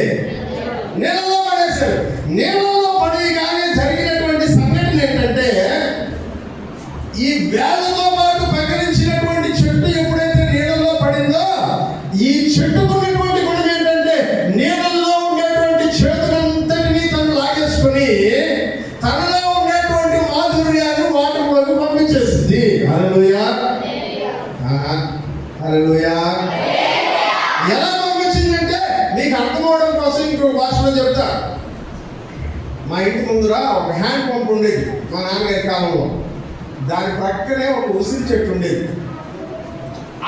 అక్కడ ఉండేటువంటి ఆ పాయింట్లో నీళ్లు చాలా స్వీట్గా ఉండేవి. కారణం ఏంటంటే ఉసిరి చెట్టులో ఉండేటువంటి ఆ టేస్ట్ని వేళ ద్వారా భూమిలోకి పంపిస్తుంది. కాబట్టి అక్కడ ఉండేటువంటి వాటర్ ఏమైపోతాయంట, చాలా స్వీట్గా మారుతాయి. అట్లాగే ఈ చెట్టు కూడా అట్లాంటిదే. కానీ ఈ చెట్టుకు ఉన్నటువంటి మరో గుణం ఏంటంటే వాటర్లో ఉన్నటువంటి ఆ యొక్క బెటర్నెస్ ని చేతిని పీల్చేసుకోగలిగేటువంటి కెపాసిటీ ఈ చెట్టుకు ఉంది. ఈ చెట్టు మన ప్రభు అయినటువంటి యేసుక్రీస్తు నిలబడినటువంటి కల్వరి శిలువ మాను. హల్లెలూయా. చాలా మంది దైవ పండితులు చెప్తాడు, ఈ కల్వరి శిలువ మాను మనుషుల్లో ఉండేటువంటి పాపమునంతటిని తనలోకి తీసుకువేసుకుని తనలో ఉండబడినటువంటి ప్రేమను, తనలో ఉండబడినటువంటి పరిశుద్ధతను, తనలో ఉండబడినటువంటి నీతిని మానవుల యొక్క జీవితంలోకి పంపించేసింది. ఇదిగో మానవుల యొక్క చేతైన జీవితాన్ని మాధుర్యముగా మార్చగలిగినటువంటి ఈ యొక్క చెట్టు కల్వరి శిలువమాను. హల్లెలూయా, హల్లెలూయా. ఎప్పుడైతే నువ్వు యేసుక్రీస్తు రక్తంలో కడగబడతావో ఆ రక్తానికి నేను పరిశుద్ధపరిచేటువంటి గుణం మాత్రమే కాదు, తనలో ఉండబడినటువంటి మాధుర్యాన్ని నీలోకి పంపించేటువంటి గుణం కూడా దానికి ఉంది. ప్రియమైనటువంటి వాళ్ళు, ఇప్పుడు వాక్యంలో మీరు గమనించినట్లయితే చదవండి 15వ అధ్యాయం నెక్స్ట్ లైన్ రండి. అది ఆ నీళ్ళలో వేసిన తర్వాత నీళ్లు మధురంగా మారిపోయాయి. నేను ఒక లెసన్ మనం నేర్చుకోవాల్సిన పాఠం ఏంటంటే, మనం ఏమనుకుంటామంటే నేను వెళుతున్నటువంటి మార్గం అంతా చాలా క్లీన్గా ఓపెన్గా ఉంటే అంత బాగుంటుంది, మధ్యలో ఎట్లాంటి ఆబ్స్టికల్స్ అర్థాలు లేకుండా నేను వెళ్ళిపోతే ఎట్లా బాగుంటుంది అని మనం అనుకుంటాం. కానీ దేవుడు ఎప్పుడు అట్లా చేయడు. దేవుడు ఎర్ర సముద్రం దగ్గరికి తీసుకొస్తాడు, నిన్ను నిలబెడతాడు. అక్కడ ఎంత ప్రమాదం ఉందో నీకు అర్థమయ్యేటట్టు చేస్తాడు. ప్రమాదంలో నువ్వు చచ్చిపోతావు అని అనుకునేటువంటి టైంలో లాస్ట్ మినిట్లో నీ కోసం డోర్ ఓపెన్ చేస్తాడు, నువ్వు తప్పించుకుంటావు. ఇప్పుడు దేవుడు అంటాడు, నిన్ను తప్పించుకోవాలని నేనే అంటాడు. ఇక్కడ వాటర్ లేవు, తాగడానికి నీళ్ళు లేవు. ఆ నీళ్ళు చేదు నీళ్ళని దేవుడికి ముందే తెలుసు కదా. మరి చేదు నీళ్ళ దగ్గరికి ఆయన ఎందుకు తీసుకురావాలా? ముందు నీ ముందున్నటువంటి జీవితం యేసయ్య లేకపోతే ఎట్లా ఉంటుందో చూడు, యేసయ్య ఉంటే అది ఎలా ఉంటుందో నీకు అర్థం అవ్వాలి. అందుకని ముందు ఆ చేదు నీళ్ళని ఒకసారి టేస్ట్ చేయి. అక్కడ ఉన్నటువంటి కండిషన్స్ ఏంటో ఒకసారి టేస్ట్ చేయి. టేస్ట్ చేసిన తర్వాత ఎక్స్పీరియన్స్ గాడ్స్ ఫెయిత్ఫుల్నెస్, దేవుని యొక్క నమ్మకత్వాన్ని నువ్వు అనుభవించు. అప్పుడే దేవుని యొక్క గొప్పతనం ఏంటో నీకు అర్థమవుతుంది. నీళ్ళు ముందు చేదు నీళ్ళు తాగాను కాబట్టి ఈ వాటర్ ఎంత స్వీట్గా ఎలా మారాయి అనే విషయం వాళ్ళకి అర్థమైంది. అంతకు ముందే మంచి నీళ్ళుగా మారిపోయి ఉంటే అందులో దేవుని యొక్క గొప్పతనం ఏముంటుంది? ఏముండదు. రెండు చోట్లలో మంచి నీళ్ళు దొరికి మాకు అని అనుకుంటే వెళ్ళిపోతారు. కాదు ప్రియులారా, దేవుడు అక్కడ చేదుని ఏర్పాటు చేసింది ఎందుకంటే నిన్ను పరీక్షించడానికి. హల్లెలూయా, నిన్ను పరీక్షించడానికి. మన జీవితంలో ప్రతి చేదు అనుభవం, మన జీవితంలో ప్రతి క్లిష్టమైనటువంటి పరిస్థితి, మన జీవితంలో ఎదురవుతున్నటువంటి ప్రతి ఆటంకము, ప్రతి అభ్యంతరము నిన్ను ఇంకనూ దేవునికి దగ్గర చేయడానికి కోసమే దేవుడు వాటిని నీ జీవితంలో ఆబ్స్టికల్స్ లాగా ఏర్పాటు చేస్తారు, అడ్డుబండలుగా ఏర్పాటు చేస్తారు. ఆ బండ దగ్గరికి నువ్వు వచ్చి నిలబడినప్పుడు, ఆ బండ ఎదురుగా నిలబడినప్పుడు ఇది నా కొరకు ఎవరు పొర్లిస్తారు అని అనుకుంటూ ఉండగానే నీ కొరకు ఆయన పొర్లించి నీ ఎదుట మార్గాన్ని సిద్ధం చేసేటువంటి దేవుడు ఆయన. హల్లెలూయా. ఇది దేవుని యొక్క గొప్పతనం.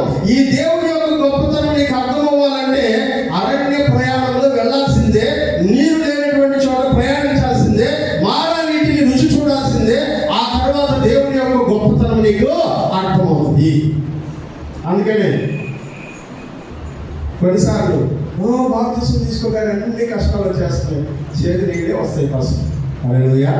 చేదు నీళ్ళే ఫస్ట్ ఎక్స్పీరియన్స్ ఏంటంటే వాళ్ళకి చేదు నీళ్ళు తాగడం. చేదు నీళ్ళు మదిలో చేదు జ్ఞాపకాల విలయ వేదిక కూర్చి చిగురాసర దిశగా నన్ను పయనింపజేసిన నీ మాటలు స్థిరపరచను విశ్వాస ప్రేమలో అనుకోని అనురాగబంధమైతివే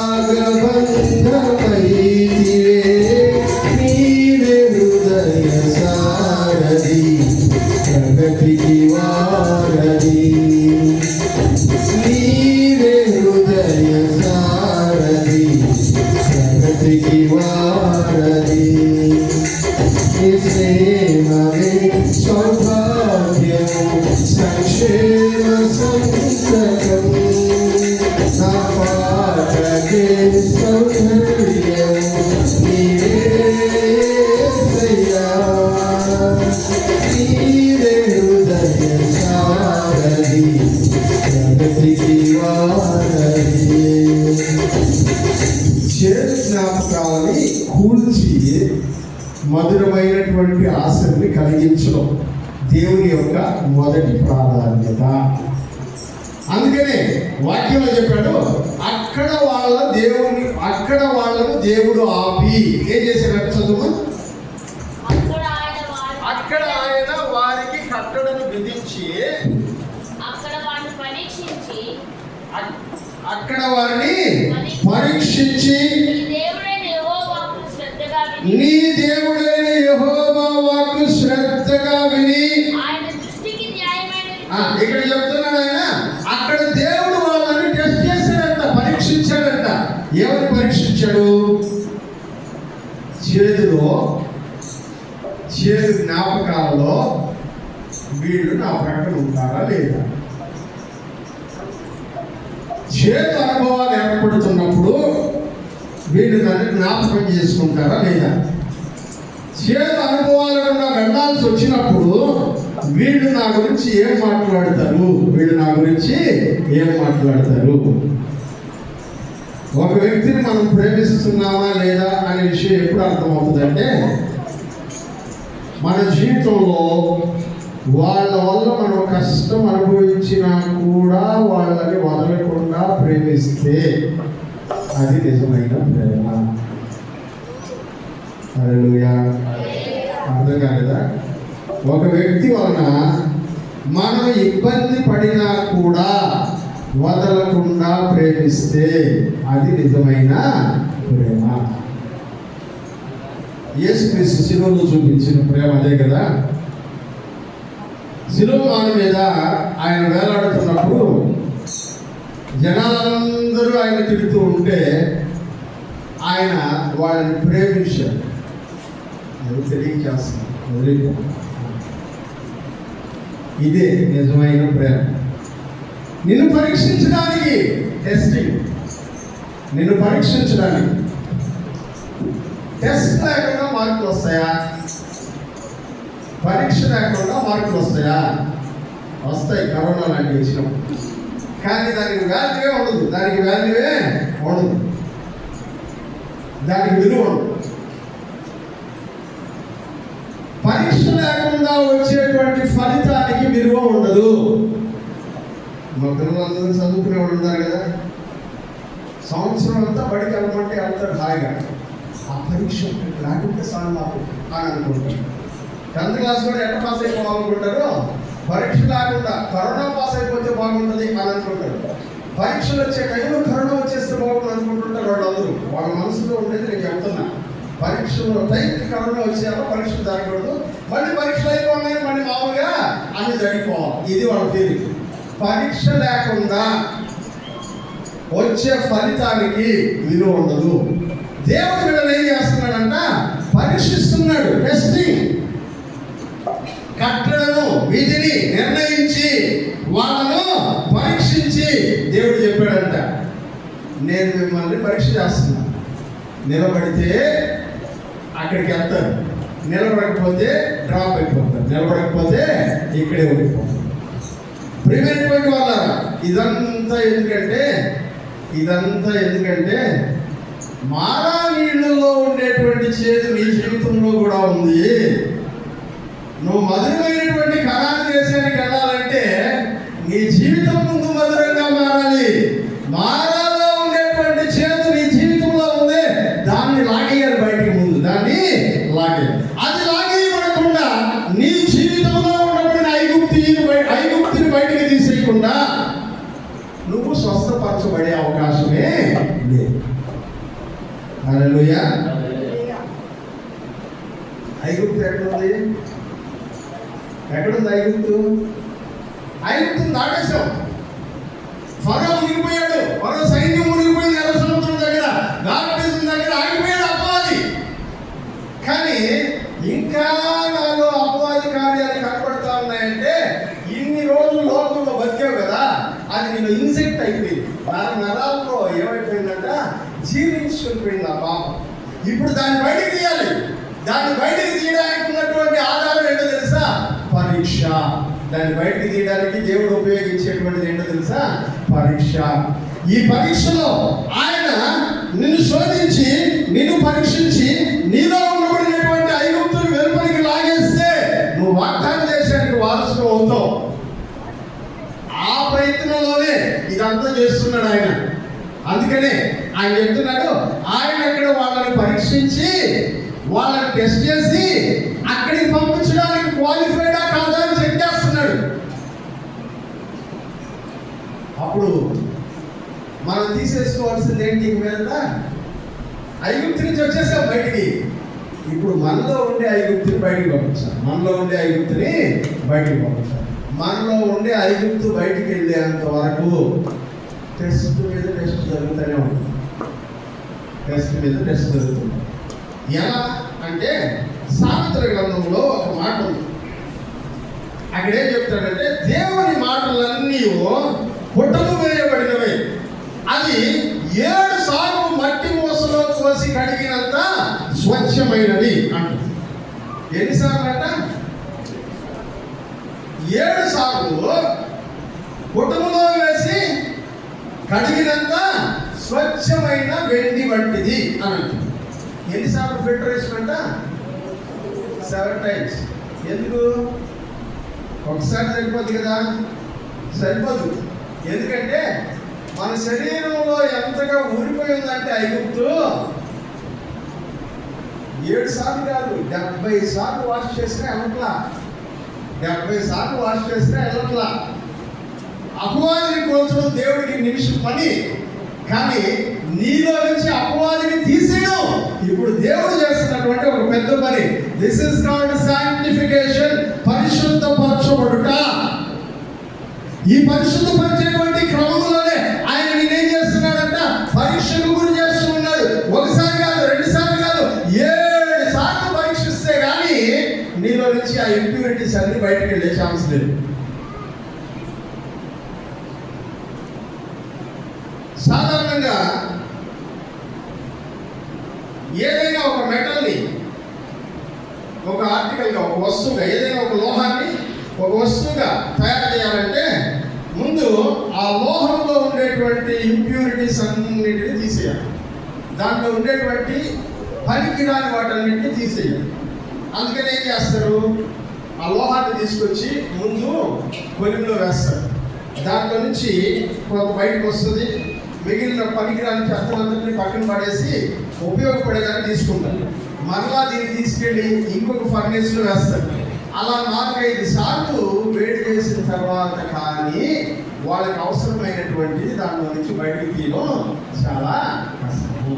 అట్లాగే మనలో నుంచి దేవుడు మాధుర్యాన్ని బయటకు తీసుకురావాలంటే చేదును మనలో నుంచి తీసేసి చేదు జ్ఞాపకాలను తుడిచేసి చాలా క్లిష్టమైనటువంటి పరిస్థితుల గుండా నేను పంపిస్తేనే కానీ నువ్వు మధురంగా మారే అవకాశం లేదని దేవుడు నిన్ను పరీక్షిస్తూ ఉన్నాడు. హల్లెలూయా. ఆ పరీక్షలో నువ్వు నిలబడితే దేవుని సన్నిధిలో ఉంటావు. ఇదే ప్రయత్నం ఇక్కడ ఆయన చేస్తున్నాడు. ఆయన అంటున్నాడు, ఐగుప్తీయులకు తెగుళ్ళు చాలా చూశారు మీరు. ఐగుప్తు దేశంలో చాలా తెగుళ్ళు చూశారు. ఎందుకని? ఐగుప్తులో బ్రతికాడు, ఐగుప్తులో ఉన్నారు, ఐగుప్తు వాళ్ళలో ఉంది కాబట్టి నాకు ఇష్టం లేనట్లుగా వాళ్ళ జీవితం ఉండింది కాబట్టి నేను వాళ్ళని పనిష్ చేయడానికి 10 తెగుళ్ళను పంపించాను ఒకదాని తర్వాత ఒకటి. ఇప్పుడు ప్రాబ్లం ఏంటో తెలుసా? మీరు ఐగుప్తులో లేరు కానీ ఐగుప్తు మీలో ఉంది. ఇప్పుడు మీలో నుంచి ఐగుప్తును తీసేయాలి అంటే నెంబర్ 1 వాక్యం మీలోకి వెళ్ళాలా, ఐగుప్తు బయట వచ్చేయాలి. వాక్యం మీలోకి వెళ్ళి ఐగుప్తు బయటికి రాకుండా ఉంటే వాక్యాన్ని లోపలికి పంపించడానికి నేనేం చేస్తానో తెలుసా? తెగుళ్ళు పంపిస్తాను. చదవండి వాక్యాన్ని ఒకసారి. ఎక్కడ ఆపారు? అక్కడ 26వ వచనం. మీ దేవుడైన యెహోవాను శ్రద్ధగా విని ఆయన దృష్టికి న్యాయమైనది చేసి ఆయన ఆజ్ఞలకు విధేయులై ఆయన కట్టడలన్నిటిని అనుసరించి నడిచిన యెడల నేను ఐగుప్తీయులకు కలుగు చేసిన రోగములలో ఏంటట? దేని గురించి చెబుతున్నారు? ఐగుప్తులో 10 తెగుళ్ళు వచ్చాయి. మీ కళ్ళతో మీరు చూశారు.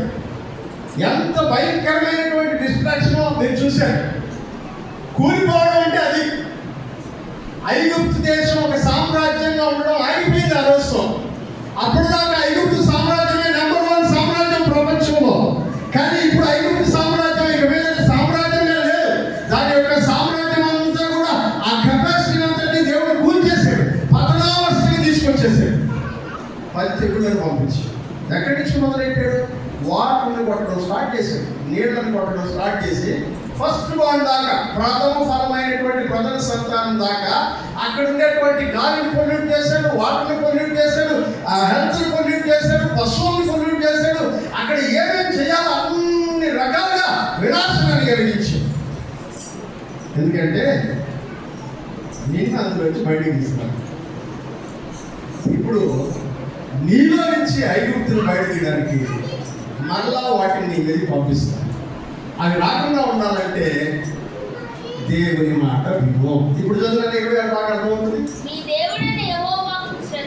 నీ దేవుడైన యెహోవాకు శ్రద్ధగా విని ఆయన దృష్టికి న్యాయమైనది చేసి ఆయన ఆజ్ఞలకు విధేయులై ఆయన కట్టడలను అనుసరించిన యెడల ఇవన్నీ మీరు చేసి, అంటే నా మాట వింటే, నా వాక్యం వింటే, వాక్యానుసారంగా నడుచుకుంటే, వాక్యానుసారంగా ప్రవర్తించడానికి మీరు అలవాటు చేసుకుంటే ఏమవుతుందట? ఐగుప్తీయులకు కలుగు చేసినవి ఏవి మీ దగ్గరికి రావు. ఆయన చెప్తున్నాడు ఏమవుతాడంట ఆయన వరకు? నిన్ను స్వస్థపరిచి యెహోవాను దేవుడు చెప్పాడు తెలుసా, నేను ఉన్నవాడను. ఇప్పుడు అంటున్నాడు ఆ తెగులు నీ మీదకి రాకుండా నిన్ను స్వస్థపరచు యెహోవాను నేను.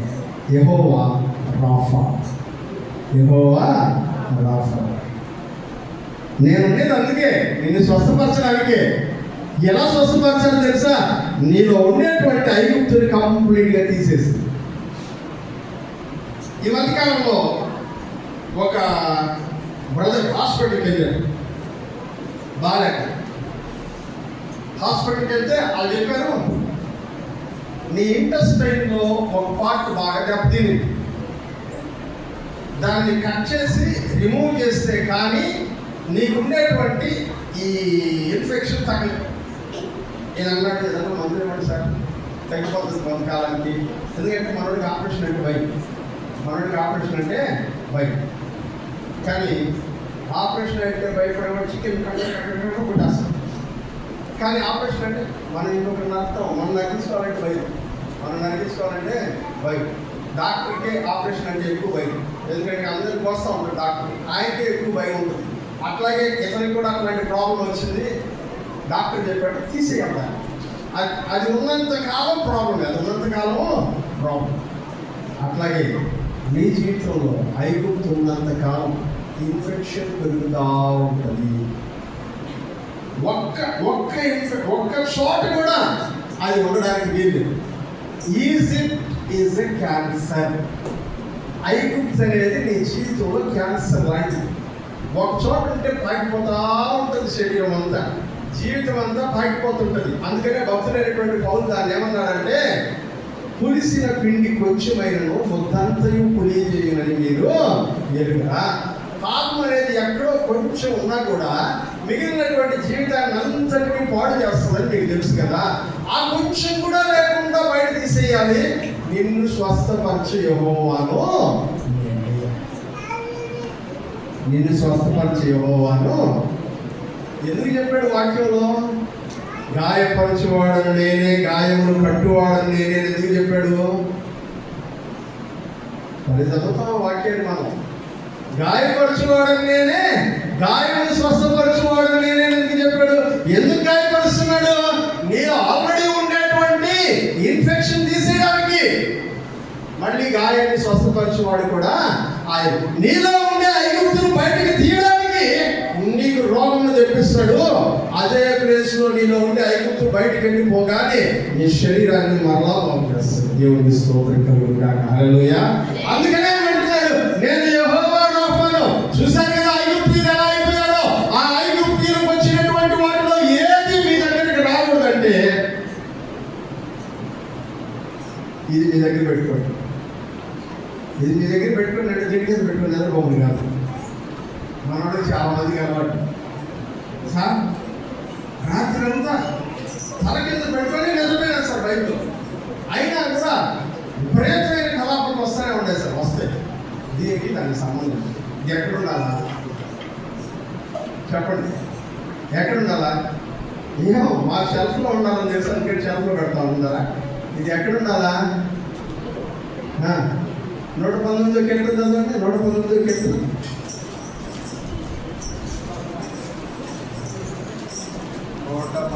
కీర్తన ఈ ఎదుట 9వ వచనం అనుకుంటాను చూడండి. 11. నీ ఎదుట నేను పాపం చేయకున్నట్లు. ఎక్కడ ఉండాలంటే ఇది? ఎక్కడ ఉండాలంట? ఇది ఇక్కడుంటే యోసేపులో వచ్చిన రియాక్షన్ వస్తుంది మనలో. యోసేపు రియాక్షన్ ఎక్కడుంది?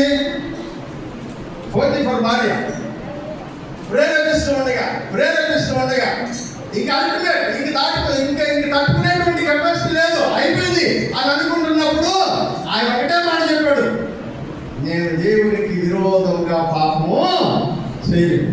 ఎక్కడి నుంచి వచ్చింది అన్నమాట? ఇక్కడి నుంచి వచ్చింది. ఎందుకంటే ఇది ఎక్కడుందంట చెప్పండి? హ్యాండ్ బ్యాగ్లో లేదు, సెల్ ఫోన్లో లేదు. ఎక్కడుందంట? ఇక్కడ ఉంది. ఇది ఇక్కడ ఉంది కాబట్టి పరిస్థితి అట్లా విషమించినప్పుడు ఆయన చెప్తున్నాడు, నేను దేవునికి విరోధంగా పాపం చేయి, కావాలంటే ఇక్కడి నుంచి వెళ్ళిపోతా, ఉద్యోగం వదిలేస్తా, మానేస్తా, అంతేగాని ఎట్టి పరిస్థితుల్లో నేను ఇక్కడ ఉన్నాను. వెళ్ళిపోయినాడు ఉద్యోగం వదిలిపెట్టి. జైల్లో వాడు కూడా పర్వాలేదు, నేను ఆ పని మాత్రం చేయాలి. ఎందుకంటే వాక్యం ఇక్కడ ఉండాలి. ఆయన చెప్తున్నది అది, నీవు నా వాక్యమును నా విధులను అనుసరించి నడిచిన ఎడల ఆ తెగులు నీ దాకా తప్పితే అది వస్తుంది. ఎందుకంటే వాళ్ళకి అర్థమయ్యేటట్టు చెప్పినట్టు నీకు కూడా అర్థమయ్యేటట్టు చెప్పాలి. నిన్ను స్వస్థపరచు యెహోవాను, యెహోవా రాఫా. మీరు అనుకుంటున్నారా? జ్వరం వచ్చినప్పుడల్లా యెహోవా రాఫా, దేవుడు నువ్వు కదా ప్రభు అని ప్రార్థన చేస్తారా? ఇప్పుడు ఏంటి ప్రార్థన? యెహోవా రాఫా. ఎందుకు యెహోవా రాఫా? నీలో ఉండే ఐగుప్తు తీసేయడానికి. ఉందా ఐగుప్తు? ఉందా? ఉంది, ఖచ్చితంగా ఉంది. దాన్ని తీసేయడానికే యెహోవా రాఫా. హల్లెలూయా. యెహోవా రాఫా అంటే నీ జ్వరము, నీ తలకాయ నొప్పి, నీ కడుపు నొప్పి, నీ కాలు నొప్పి తీసేయడానికి అనుకుంటున్నావా? వీటికంటే ప్రమాదకరమైనటువంటి ఐగుప్తు అనే విషయం నీలో ఉంది. దాన్ని తీసేసి నేను స్వస్థపరచడానికి యెహోవా రాఫా. హల్లెలూయా, హల్లెలూయా. నాకు తెలుసు, నేను చెప్పే వాక్యం ఒక్కరికి కూడా నచ్చదు. మీకు ఎట్లుండాలంటే, నీకు తలకాయ నొప్పి ఉందా, తల మీద చేయి పెట్టు. పెట్టుకోవాలంట. కడుపు నొప్పి ఉందా, కడుపు మీద చేయి పెట్టుకో. కాలు నొప్పి ఉందా, కాలు మీద చేయి పెట్టుకో. ప్రార్థన చేద్దాం, ఎగిరిపోద్ది యెహోవా రాఫా అని అంటే నీకు ఇష్టం.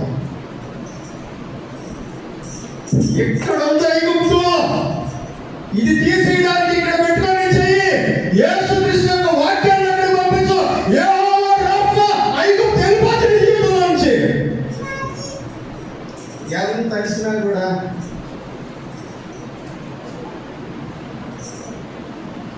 ఇది కదా యెహోవా రాఫా.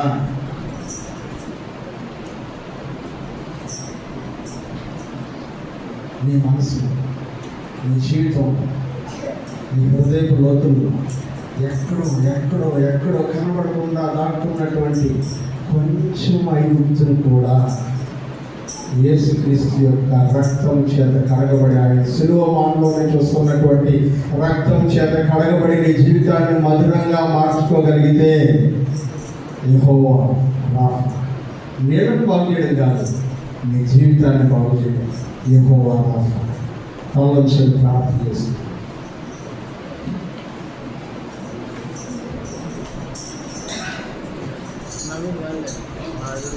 ప్రియమైనటువంటి వారు స్వస్థపరిచే యెహోవాను నేనే. స్వస్థపరచడం అంటే నీ శరీరాన్ని స్వస్థపరచడం అనుకుంటున్నావా? స్వస్థపరచాడు, ఆయన పెద్ద విషయం కాదు.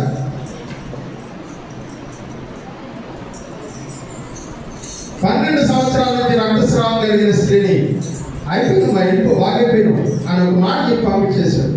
అది పెద్ద విషయం కదా ఆయనకి. ఆయనకి పెద్ద విషయం ఏంటో తెలుసా? నీలో ఉండే ఐగుప్తును బయట తీసేయాలి. అపవాదిని ఆపేయడం కూడా పెద్ద విషయం కాదు. నీ పాపాన్ని ఒప్పుకొని బాప్తిసం తీసుకున్న రోజున అపవాది ఆగిపోయాడు. నీ జీవితంలో అతనికి సంబంధం లేదు. ప్రాబ్లం ఏంటంటే ఇన్ని రోజులు నువ్వు ఐగుప్తుకి అలవాటు పడిపోయి ఉన్నావు కదా. ఆ ఐగుప్తుల నుంచి ఆ ఐగుప్తుని నీలో నుంచి తీసేయడమే యెహోవా రాఫా. యెహోవా రాఫా అంటే ఆ ఐగుప్తుని నీలో నుంచి తీసేయడమే. ఉందా ఐగుప్తు నీలో? ఉందా? కనబడుతుందా? కొంతమందికి స్కాన్ చేస్తే కానీ కనబడడం. స్కాన్ చేయండి మీ జీవితాన్ని. ఏ ధనాపేక్ష దగ్గర, ఏ శరీరాశ దగ్గర, ఏ నేత్రాశ దగ్గర, ఏ దేవుడు అమ్మ దగ్గర నీ మనస్సు ఆగిపోతుందో యెహోవా రాఫా అక్కడ ప్రత్యక్షమవుతుంది. ఎందుకంటే దాన్ని తీసేయడానికే ఆయన ఇక్కడికి వచ్చింది. యెహోవా రాఫా, స్వస్థపరిచే యెహోవాను నేనే. నిన్ను స్వస్థపరిచే యెహోవాను. ఎలా స్వస్థపరుస్తాడు తెలుసా? తన రూపంలోకి నిన్ను మార్చుకోడు, తన వలే నిన్ను మార్చుకోడు. తను ఎలా పరిపూర్ణుడై ఉన్నాడో, బ్లేమ్లెస్ గా ఉన్నాడు, అట్లాగే నిన్ను కూడా బ్లేమ్లెస్ గా మార్చి యెహోవా రాఫా తాను పరిచయం చేసుకున్నాడు. ఆయన అంటున్నాడు, నేను ఎలా ఉంటానో తెలుసా? నేను ఇక మీద నీకు యెహోవా రాఫాగా ఉంటాను. ఐగుప్తులో వచ్చిన తెగులు నీ దగ్గరికి రానివ్వను. ఐగుప్తీయులు చేసిన పాపం వల్ల వచ్చిన తెగులు నీ దగ్గరికి రానివ్వను. అది రాకుండా ఉండాలంటే ఈ వాక్యం నీ హృదయంలో ఉంచుకో. యెహోవా రాఫా నీతో ఉంచుకో. ప్రియమైనటువంటి సహోదరు, యెహోవా రాఫా స్వస్థపరచు. యెహోవా నీతో పాటు నీ కంటి నొప్పి, కాలు నొప్పి, కడుపు నొప్పి వీటి కోసం అవి చేయలేడని కాదు, వాటిని మించిన బలమైనది ఒకటి ఉంది. అదేంటో తెలుసా? నిన్ను నరకానికి వెళుతూ నీలో ఒక పెద్ద ఇన్ఫెక్షన్గా మార్చిపోయినటువంటి ఐగుప్తు నీలో ఉంది. అపవాది నీ బ్యాప్టిజం అప్పుడే నేను వదిలేశాడు, కానీ నీలో జీర్ణించుకొని పోయినటువంటి ఐగుప్తు మాత్రమే నేను వదలట్లేదు. దాన్ని నీలో నుంచి తీసేయడానికి, ఆ ఇంప్యూరిటీ నీలో నుంచి బయట లాగడానికి ఆయన యెహోవా రాఫాగా ఉండబోతున్నాడు. ప్రార్థించుకుందాం.